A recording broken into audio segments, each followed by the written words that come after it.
Hi എല്ലാവർക്കും നമസ്കാരം. ഇന്ന് നമ്മൾ വന്നിട്ടുള്ളത് ഒരു പുതിയ വീഡിയോ ആയിട്ടാണ്. അത് കുറേയേറെ ഓപ്പർച്യൂണിറ്റീസ് ആണുള്ളത്, മെയിൻലി ഫോർ ടീച്ചേഴ്സ്. അപ്പോൾ ഈ ഓപ്പർച്യൂണിറ്റീസൊക്കെ ഒട്ടുമിക്കതും വരുന്നത് നമ്മുടെ നോർത്ത് ഈസ്റ്റേൺ സ്റ്റേറ്റ്സിലേക്കാണ്. അപ്പോൾ താല്പര്യമുള്ളവരൊക്കെ ഈ ഇത് കണ്ടുപിടിച്ച് അവിടേക്ക് അപ്ലൈ ചെയ്യാൻ ശ്രദ്ധിക്കുക. ഇതിനകത്ത് അഡ്രസ്സും കംപ്ലീറ്റ് ഡീറ്റെയിൽസും കോൺടാക്റ്റ് ചെയ്യേണ്ട ഫോൺ നമ്പേഴ്സും അതുപോലെ ഇമെയിലും ഒക്കെ കൊടുത്തിട്ടുണ്ട്. അപ്പോൾ താല്പര്യമുള്ളവരൊക്കെ ഇതിനകത്ത് കോൺടാക്റ്റ് ചെയ്ത് അപ്ലൈ ചെയ്ത് പോകുവാൻ ശ്രമിക്കുക. നമ്മൾ അൺഎംപ്ലോയ്മെൻറ്റിനെ കുറിച്ചൊക്കെ സംസാരിക്കും, പക്ഷേ നമ്മുടെ അടുത്തുള്ള അവസരങ്ങളൊന്നും നമ്മൾ കണ്ടുപിടിക്കാറില്ല. പറയുന്ന പോലെ ഡിഗ്രി പഠിച്ചവനൊന്നും ഒരു ജോലിയില്ല എന്ന് പറയും, പക്ഷേ ഡിഗ്രിയും ബി എഡും അതുപോലെ TTC DED എല്ലാം കംപ്ലീറ്റ് ചെയ്തവർക്ക് ഉള്ള ജോലിയാണ് നമ്മളിപ്പോൾ ഇതിനകത്ത് കൊടുത്തിട്ടുള്ളത്. മെയിൻലി ഫോർ ടീച്ചേഴ്സ്, അതുപോലെ പ്രിൻസിപ്പൽസിൻ്റെയും ഓപ്പർച്യൂണിറ്റീസ് അവൈലബിൾ ആയിട്ടുണ്ട്. കേരളത്തിലെ 1-2 സ്കൂളിലുണ്ട്. അതുപോലെ നമ്മുടെ നോർത്ത് ഈസ്റ്റേൺ സ്റ്റേറ്റ് എല്ലാം കവർ ചെയ്തിട്ടുള്ള കുറേയേറെ ഓപ്പർച്യൂണിറ്റീസാണ് ഇവിടെ ഉള്ളത്. ഇതിനകത്ത് നിങ്ങൾക്ക് ഇഷ്ടപ്പെടുന്നത് സെലക്ട് ചെയ്യുക.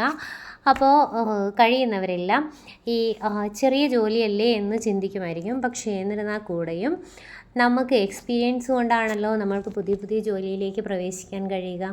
അപ്പോൾ കുറച്ച് ദൂരെയാണെങ്കിലും ഇതെല്ലാം ട്രൈ ചെയ്യുക. 1 വർഷം അല്ലെങ്കിൽ 2 വർഷമൊക്കെ ട്രൈ ചെയ്ത് നമുക്കൊരു ബേസിക് എക്സ്പീരിയൻസ് ലഭിച്ചു കഴിയുമ്പോൾ നമുക്ക് നല്ല നല്ല സ്കൂളുകളിലേക്ക് ജോലിക്ക് അപ്ലൈ ചെയ്യാൻ പറ്റുന്നതാണ്. ഇതിനകത്തുള്ളത് മോശമായ സ്കൂളുകളെന്നല്ല, നമ്മളുടെ യോഗ്യതയ്ക്കനുസരിച്ചുള്ള ജോലികൾ നമ്മൾക്ക് ലഭിക്കുന്നതായിരിക്കും. അപ്പോൾ ഹോസ്റ്റൽ വാർഡൻറ്റിൻ്റെ ഉണ്ട്, ലൈബ്രറിയൻസിൻ്റെ ഉണ്ട്, പ്രൊഫസേഴ്സിൻ്റെ ഉണ്ട്, പ്രിൻസിപ്പൽസിൻ്റെ ഉണ്ട്. അങ്ങനെ എല്ലാവിധ ജോലികളും ഇവിടെ കൊടുത്തിട്ടുണ്ട്. അപ്പോൾ എല്ലാവരും ഇതൊന്ന് ട്രൈ ചെയ്യുക, അപ്ലൈ ചെയ്യുക, പുതിയൊരു ജോലിയിൽ പ്രവേശിക്കുക. എല്ലാവർക്കും ഓൾ ദി ബെസ്റ്റ്. അപ്പോൾ പുതിയൊരു വർഷം, ഈ പുതിയ അക്കാദമിക് ഇയർ തുടങ്ങുന്നതിന് മുമ്പ് തന്നെ അപ്ലൈ ചെയ്യുക. ചിലത് കറൻറ്റ് വേക്കൻസീസ് ആണ്, ചിലത് പിന്നെ 2026-27 അപ്പോൾ ഈ സ്കൂൾസൊക്കെ കണ്ടുപിടിച്ച് ലൊക്കേഷനൊക്കെ ഒന്ന് ട്രാക്ക് ചെയ്ത് പോകാൻ ആഗ്രഹിക്കുന്നവരൊക്കെ ഒന്ന് ശ്രമിക്കുക.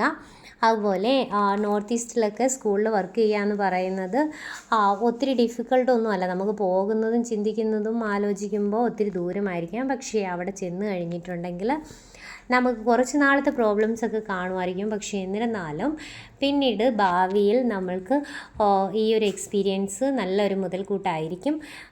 പുറത്തേക്ക്, അതായത് ഫോറിൻ കൺട്രീസിലൊക്കെ പോകണമെന്നുണ്ടെങ്കിൽ എക്സ്പീരിയൻസ് വേണമല്ലോ. അപ്പോൾ ആ എക്സ്പീരിയൻസിനോടൊപ്പം തന്നെ നമുക്ക് സാലറി നമ്മുടെ കയ്യിൽ കിട്ടാനും അതിനനുസരിച്ച് നമ്മൾക്ക് മുൻപോട്ട് കാര്യങ്ങൾ ചെയ്യാനും ഒത്തിരിയേറെ ഉപകരിക്കുന്നതായിരിക്കും ഈ ഓപ്പർച്യൂണിറ്റീസ്. അപ്പോൾ എല്ലാവർക്കും ഓൾ ദി ബെസ്റ്റ്.